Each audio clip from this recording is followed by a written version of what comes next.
So your team has shortlisted some people they want you to meet, some awesome candidates, at least they think they're awesome and they want you to meet them, but now what?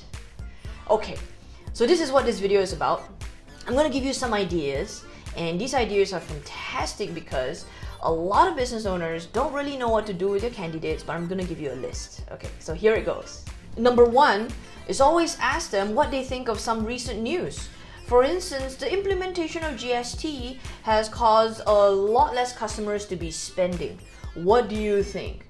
Or, well, there are some grouses with the Generation Y as typically a hard workforce to manage. What do you think?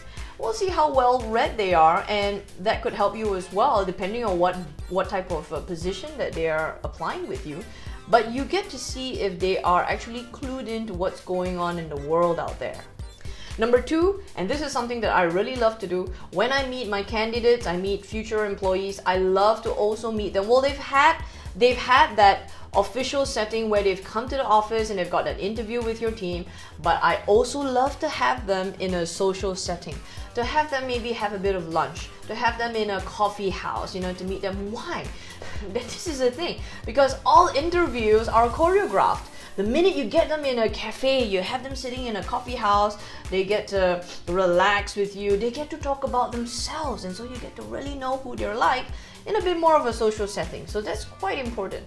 Number three, get your team to meet them, because it's also really, really interesting what your current employees are saying about candidates that they want in the team. You not only get some feedback on the current candidate, but you also see how your employees are looking at some new employees. Number four, do a personality test. You see, when you do a personality test, it actually reinforces what you already know about them, but you get to see it as well, and you get to see a more complete picture as well. Number five, give them a small little task, a small little task to do. Like, hey, okay, we're looking into some strategic partnerships with this company. Could you look up what they are probably doing and whether there's going to be any interest in working with us? But give them a small task, see how resourceful they are, see how proactive they are, see how well they communicate some good ideas with you, but give them a small task, So, okay, you're sitting in a coffee house and then you're just talking about some ideas. I say, hey, I think that's really, really good to look at.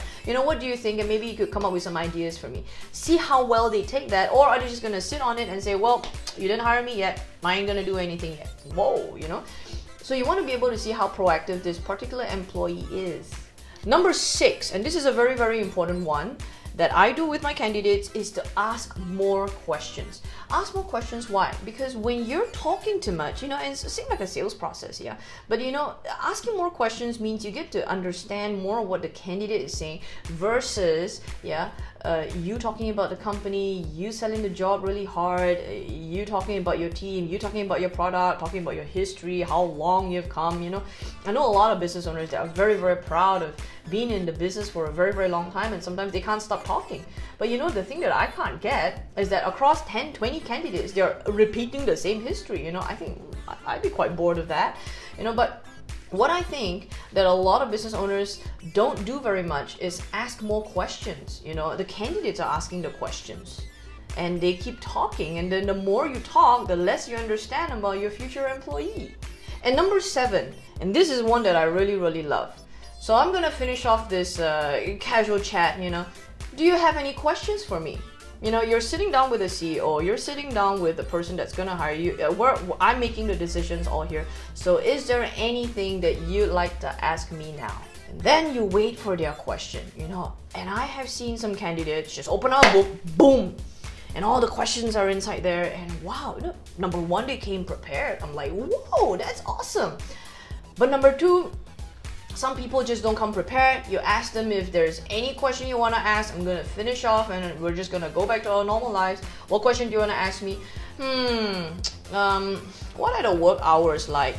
Like what? You're sitting down with the group CEO and you want to ask what the hours are like? Holy cow. And this is the thing. Some of the best questions that I've got, what's the company direction? Where is it going, What are the challenges that you face in your industry? And I get some very top line questions like that. I go, the this is obviously a keeper. You know, so when you give them that one moment to ask that question and they go, what's good to eat around here for lunch? Where do you go for lunch? Like, what? You wanna use your one question to ask your CEO that? Oh, so no, and I get questions like that. I kid you not, but it's a lot of fun. You know, one thing that I love about recruitment, I love recruiting. I take a lot of time to meet potential people, potential coaches, potential employees, and I give the same skills to our clients to be able to recruit people. And I say that recruitment is actually a lot of fun because you get to meet all kinds of people. That's why headhunters have such a great time, you know. But this is the thing, guys. You know, when you meet with candidates, know how and where you want to take them. What are you trying to test them on, so that and read. Don't read what they say to you, because most of the time it's perfect. The stuff that they say in interviews are perfect. It's what they do. So instead of hear them say, watch them do. And this of course translates into, you know, how they're gonna be an awesome addition to your team. So guys, like this video if you like it, share it with anybody who you think are recruiting and hiring and are scratching their head and what to do with it. Don't make your interview a boring one, you know. Have a lot of fun with it, yeah? And of course, subscribe to my YouTube channel, Marissa Ng Official, because you want to be able to get more insights like this. Because guys, remember this: have a great business and have a great life, because being in business is about having more life. Take care, and I'll see you next week.